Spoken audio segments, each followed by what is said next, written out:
Welcome back to 8 Minute Finance. I'm Alina, and today we're breaking down a concept that might sound confusing but is actually super simple once you see it in action: the stock split.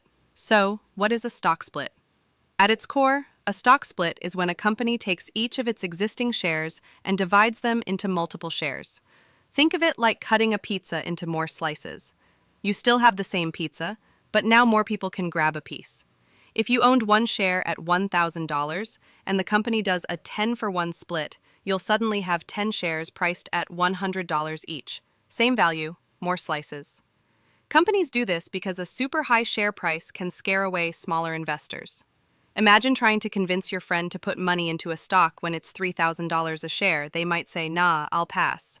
But if that same company splits its stock and now it's $150 a share, suddenly it feels more affordable, even though the actual value hasn't changed.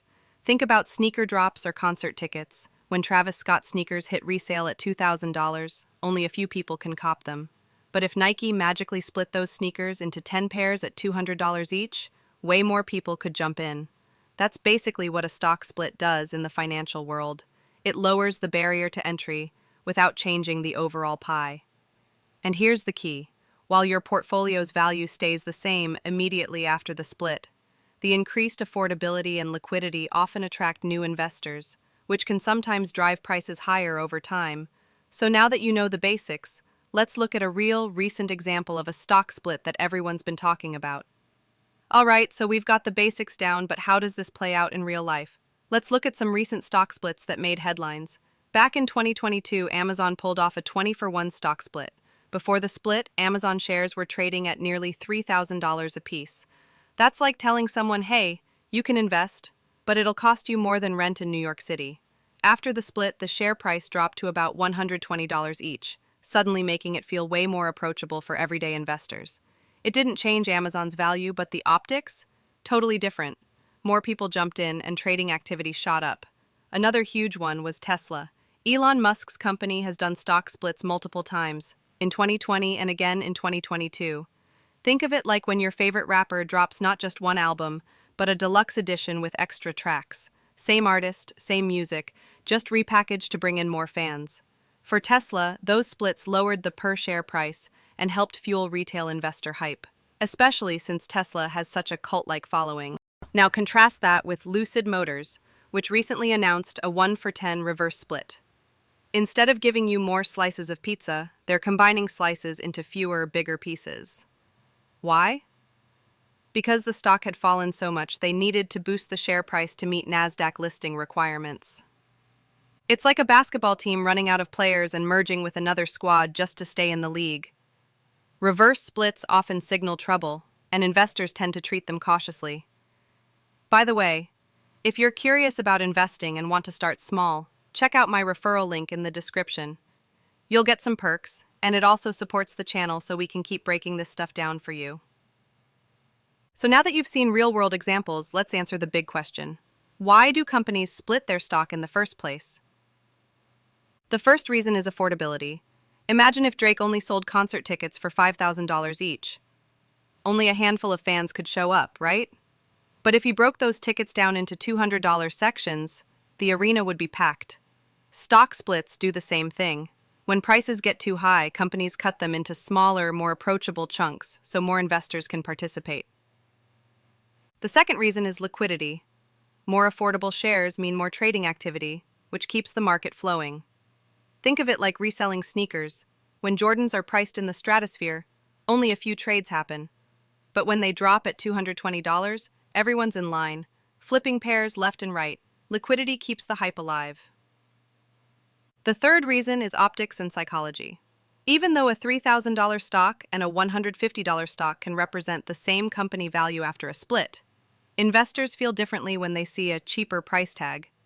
It's like walking into a store and seeing the same hoodie priced at $200 versus $49.95. Same fabric, different vibe. That psychological trick can attract more retail investors. Now, reverse splits are a little different. They're usually done not to attract new fans, but to keep the company on the stock exchange. If a stock falls under a certain price, the exchange can threaten to kick it off. A reverse split merges shares together to raise the price back up.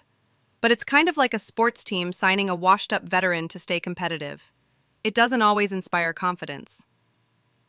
At the end of the day, splits, whether forward or reverse, are about perception, accessibility, and survival. They don't change fundamentals, but they do change how investors feel. All right, let's wrap this up with some final examples and what they mean for you. Take Fastenal, the industrial supply giant. In May 2025, they pulled off a 2-for-1 stock split, the 9th in their history. Why? Because the company's share price had climbed so high, they wanted to make it easier for everyday investors to buy in. It's kind of like when Apple drops a new iPhone SE alongside the Pro Max. Same Apple ecosystem, just packaged so more people can afford it. Then there's O'Reilly Automotive, the auto parts chain. In June 2025, they did a 15-for-1 split. That's wild. Imagine owning one share and waking up to 15 in your portfolio. It's like when Nike collabs with Travis Scott and floods the market with extra pairs. You still have value, but suddenly the product feels more accessible and way more people can jump in. For a lot of retail investors, this was a game changer. O'Reilly has always been a strong and steady performer, known for consistent growth and a loyal customer base. But with its high stock price before the split, many small investors simply couldn't justify buying in. By slashing the per-share price through a split, the company opened the door to thousands of new investors who could finally add O'Reilly to their portfolios. The strategy worked beyond just numbers. It created excitement and visibility. Financial news outlets covered the move, social media buzz picked up, and even casual investors started paying attention. Suddenly, O'Reilly wasn't just an auto parts chain, it was a trending stock. Trading volume surged, and the split became a reminder that even non-tech companies can use this tool to refresh their brand image in the market.